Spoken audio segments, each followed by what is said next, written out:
మీకు మాట చెప్పనా, వింటారా? నేను ఎక్కువ తనూజ కళ్యాణ్ గురించే చేస్తాను ఎందుకు అనుకుంటారా? ఎందుకు అంటే ఒకరేమో కామన్ మ్యాన్, ఒకరేమో సెలబ్రిటీ.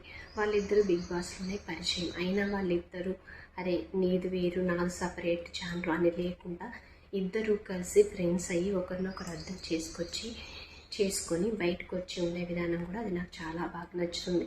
ఏంటంటే మనం చూస్తూనే ఉంటాం, మనకి ఎప్పటి నుంచో ఫ్రెండ్స్ ఉంటారు, మన వాళ్ళతో బాగా ఉంటాం, కానీ కొన్ని సిచ్యువేషన్స్లో అర్థం చేసుకోరు. కానీ తనుజ కళ్యాణ్ అలా కాకుండా బిగ్ బాస్ నుంచి వాళ్ళిద్దరూ కలిసే ఉండి బయటకు వచ్చిన తర్వాత వాళ్ళిద్దరి మధ్యన వచ్చిన చాలామంది ట్రోల్స్ చేశారు సోషల్ మీడియాలో.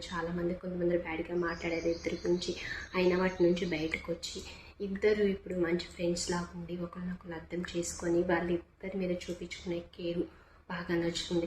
కళ్యాణ్ ఏదన్నా తనుజ చెప్తే వింటాడు, తనుజ కూడా ఏదన్నా అంటే ఆ షో జరిగేటప్పుడు కానీ లేకపోతే మనం చూసిన దాన్ని బట్టి కానీ మనం అర్థం చేసుకోవచ్చు వాళ్ళిద్దరూ ఎంత బాగున్నారు, వాళ్ళిద్దరి మధ్య అండర్స్టాండింగ్ ఎలా ఉంది అనేది అయితే అర్థం చేసుకోవచ్చు.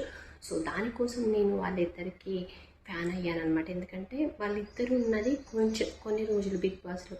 అదే కాకుండా తనుజ గురించి మనకు తెలుసు, తను ఒక పద్ధతిగా ఒక మంచి అంటే నాకు ఒక మంచి ఆడపిల్లలా కనిపిస్తుంది అనమాట.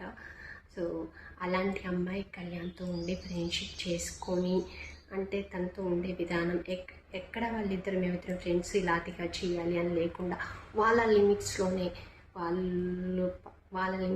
వాళ్ళిద్దరూ బాగుండటం అదొకటి నాకు బాగా నచ్చుతుంది. సో దానివల్ల నేను వాళ్ళ గురించి ఎక్కువగా చెప్తాను. చాలామంది అనుకోవచ్చు అది ఏంటో బాబు చిన్న నుంచి వాళ్ళిద్దరి గురించి మాట్లాడుతుంది అని.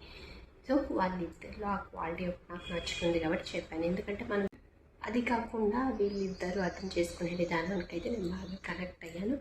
కళ్యాణ్ కూడా ఇప్పుడు ఖోఖో అయితే జాతీయ రత్నాలు వస్తుంది కదా. సో అందరూ కూడా తనుజతో ఉండే విధానం, తనుజ ఏదైనా వంట చేసినప్పుడు దానికి రివ్యూ ఇవ్వడం, తనకి ఎక్కువ మార్క్స్ వచ్చినప్పుడు కళ్యాణ్ ఎక్సైటింగ్ అవ్వడం, అదంతా నాకు బాగా నచ్చుతుంది. మరి మీకేమనిపిస్తుంది?